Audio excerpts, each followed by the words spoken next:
Nicky, you just watched the Burnley game. It was West Ham 0, Burnley 1. Marshy, predictable, really, wasn't it?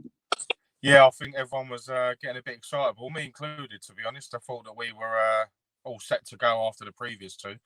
You know, the Chelsea and Newcastle result. Obviously, a point at Newcastle was good, but then we just don't get out of the blocks again, do we? That was a typical prime example of a game that what happens when you create the chances and don't take them, like, then you get fucking, get a setback, didn't you?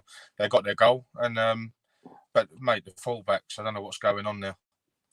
Well, this is a common theme tonight in the fan cams, Marshy. The fullbacks are, we seem to be talking about these game after game after game now, Yeah. It's all really, isn't it? It's, what can I say? I don't know. I mean, there's talk about putting Ben Johnson right back and obviously maybe Masuaku left back, who ain't a defender. As we well know, he's more of an attacker. We probably could have done with him tonight, in fairness. I thought he may have come into it, maybe Jack as well. Fornals, I don't understand, to be honest. I'm not buying him. Tom's wearing very thin with Fornals. I don't understand what he brought tonight. I don't understand what he done. He just ran about a bit aimless, to be honest, trying to cover a bit of ground or make it look like he was working. But I'd maybe have him out and put Lanzini in Saturday. I think if we go 4-4-2 at Norwich, I think if we don't beat them, then we're fucked, aren't we? We've got to banking on that lot tomorrow, beating Bournemouth for one, which I believe they will anyway. And of course, Man United in the Villa game, So, another chance to sort of pull away. And every time we seem to get opportunities, whether that's, being in the top half of the table, we've been here before, haven't we? I think we played Everton the other year, could have gone 7th, fucked it. Now we could have been 7 clear, the bottom 3. Again, don't turn up. Haller probably should have scored. I think the game changed when Antonio hit the post. I think if that goes in, I think then we're looking at obviously another game. We build the momentum and we could have won it. But fair play to Burnley. They're an hard side, aren't they? And Dyche, he sets up a hard stall, doesn't he? 2 banks of 4, and then you know what you're going to get: physical, quite solid. Don't play the prettiest football and get results, and that's what this game's all about. That's the thing. They're very capable of getting the goal then sitting on that narrow lead, because we was creating all the chances, but we found Pope in fabulous form, unfortunately, and their defenders defend for their life when it comes to it. But there was a big turning point in the game, mate, which I thought would have changed the tide of the game, and that was Tarkowski's challenge on Bowen, which I couldn't understand it. I mean, the night before you got Eddie Nketiah that's obviously looking to play the ball, no maliciousness or whatever in the challenge whatsoever, just, with the surface and being wet as well. Similarly to tonight, obviously maybe not pissing down as hard, but regardless, you've got that situation and they're reviewing it for that long period of time, and then obviously he gets a straight red, no question, no problem. And Tarkowski don't even get a look in, I mean, he knew he had his hands up, didn't he, that Tarkowski, disgraceful. Something more should have been made of it. VAR is ruining the game, and like you say, that could have been a massive turning point. But when you're down there, like I say, you don't ride your luck really. You've got to make your own luck, and we haven't seemed to do that. So now we're looking over the shoulder at tomorrow's games, eagerly anticipating them really. Oh, it's just disappointing that we have to, because the thing is, ultimately, Marshy, it's not VAR, because I think VAR can work. And I've said it, I look at it in other countries.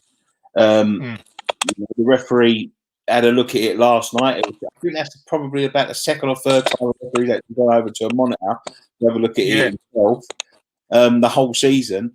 But you look in other countries, the referees are going to make these challenges. But I don't understand where the call comes from. Does the referee have to call for it? Does the, I think to get them over to that monitor, essentially, I think they've obviously got a word in the ear somewhere, and or maybe he gets a message through from that, from that centre to say they want to review it, maybe, or get him to have a look individually. And obviously, he's the one in the centre of the attention making all the decisions. But I think he was rubbish tonight, Michael Oliver. Anyway, I think he was a bit card happy when he could be, and didn't seem to let the game flow in situations that he could have done. And I just wish it was nice to see the creation again and the creativity, with the chances that we got, especially the Haller one, literally directly after he came on. I mean, that goes in any other game. It was stud, though, wasn't it? It was a millimetre off the stud. Yeah, exactly. Yeah, it's chances at this level, as we well know. We're no strangers to this situation that we're in, and they're the chances that you've got to be putting away. But like you say, I think their goalkeeper played a blinder.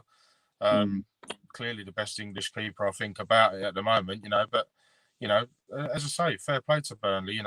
They sit tight. They're quite solid. They say the two banks of four. They're rocks in there. So plus with a good goalkeeper. All right, they've missed their captain, didn't they, Ben Mee? They missed that Ashley Barnes, who we were quite lucky in that sense, because I don't think that vigil was great. I don't think it's just a tough one. I don't think we played that badly. I just think that we come unstuck. I think we need to learn that when we get an opportunity and a chance to really sort of and 7 points adrift. Obviously, have we won that tonight? That's massive. I think then we go into the Norwich game and with that stability, knowing that you want to win that game. Obviously, Norwich being already down, for want of a better word, and then going into the Villa games and Man United as well. Hopefully we can. I still think we can pick up maybe another couple of results. I don't see why we can't beat Villa and Watford, to be honest. And obviously Saturday's even more of a bigger game now because Norwich need to win that, don't they? So I mean, it worries me because they can't hit a barn door, and we may let them be able to do that. Yeah. Hopefully we don't. But well, whatever way the results go tomorrow, mate, that Norwich game is going to be huge. Yeah, I think it would have just been nice, wouldn't it, to sort of have a not more relaxed attitude towards it, because you've got to take every game the best that you can and play the best football that you possibly can and turn up, really. And you'd argue that we had more, and I've made it just sort of well documented in my sort of Twitters, and the passenger aspects of it, we don't need, and I think 4-0's, the two full-backs, what were they doing for the goal? It's questionable, isn't it, really? I don't understand. I mean, Fredericks, he couldn't have given him a lot more time, obviously, to cross the ball in. And then I'm back. And then on the other side, Cresswell allowing him, one, to get in front of him, and two, to get an header in like that. It's just I don't, it's beggar's belief, really. But I mean, wonder what we'll do into Saturday. I can't see him really now that we've lost this game.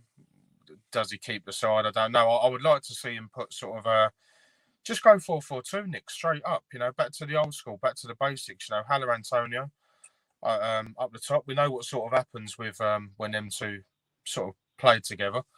I think they have a good working relationship, and once Haller can get a few more training sessions under the belt pre-Saturday, then maybe hopefully we'll fire on all cylinders and get the 3 points that we wanted tonight, really.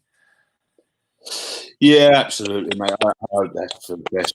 I just hope our arsehole don't start going there. And I know, yeah. I was saying that to a few of the boys on the WhatsApp groups, obviously, before I come on. I think it's essential that we try and sort of stay afloat and sort of level-headed and don't sort of start sinking without trace now, because it's important going into these last four. I think you're looking at, 3 decent enough games plus Man United, with 4 to go, aren't you? So it's still very much open. I think we'll be all right. I think we'll scrape it, but it would just be nice to see us finishing the season now sort of as strongly. That's just a gutter tonight, but if we can work on that and prepare in the right way for Saturday, then hopefully we can see a better performance then. I think one of the problems is, Marshy, is when you look at the way the games were meant to go in the season and the way they're coming now. Trying to squeeze them in. You don't really get much time to prepare for the next opponent, do you? No. The week, and now you get into. I think fitting them in is very one when you think about they've got to travel and stuff, Yeah, well, exactly. Well, that's what I mean. Especially now with us. I mean, what will they do? Maybe drag him in tomorrow afternoon for a light session, and then organise the travel to Norwich, which ain't the furthest in the world, but obviously we've got to get over there and prepare properly for that. And then obviously the night before, what do they do? With all this aspects of the travel, and I've seen some weird ones, with the players travelling and sort of the way that they prepare for games. Sort of other teams have done it, and I think Arsenal doing it and Man City early on, that wasn't an ideal sort of situation. But then we need to. Hopefully we've just got enough. I mean, they can't blame Moyes tonight, can they? I mean, I think everyone wanted to see that 11 as opposed to not. I think they wanted to see Yarmolenko in, Lanzini out, and I would maybe like to see, sort of on the fence a little bit, put my neck on the line and say that, maybe bring Lanzini in Saturday and maybe drop Fornals out. As I say, you know, it's just a bit of a myth to me. I mean, it's not that I don't rate him. I just think he's been a bit quiet. You know, he hasn't really brought a lot to the side, and you'd argue that maybe Lanzini hasn't done that. I actually felt watching Yarmolenko tonight. I don't know. He didn't really look fit to me. Like, you know, I don't think he was really doing his bollocks, you know, shutting the ball down. And 2 or 3 times he was doing them silly Cruyff flicks when we really needed to sort of get on with the game and sort of knuckle down and grit in a little bit. And he didn't really seem like he was doing that a lot. But hopefully, as I say, this can be a learning curve and they can right the wrongs. And this one obviously is down to Moyes now to get them prepared in the right way. And, you know, we still want to make sure that, you know, our name's not amongst it, sort of maybe with a couple to go still, because, you know, we go to Old Trafford, don't we? And I don't see that being a problem for United tomorrow, to be honest. And Tottenham could be a dodgy one, but it shows how well our season's going when we're banking on them to try and do us a favour. Let's try and crack on to the next one. It's a disappointment, as I say, because I was really wanting us to kick on after that good performance at Newcastle, really, and probably a fair result and a good point. And then it's sort of like we're grounded back down to earth a little bit, you know. So it's important not to, like you say, get too down about it. You know, focus more on the good stuff and the fact we've created, and look to, you know, how we're going to right the wrongs and put the ball in the net. And, you know, when we create them, make them count, you know, because like I say, this game's about goals and winning games, isn't it? So we haven't done that tonight. So hopefully we can, kick on to Saturday and let's see what we can do. All right, brilliant, Marshy. Thank you so much. Nice one. Cheers, mate. I appreciate it. Cheers. See you, mate.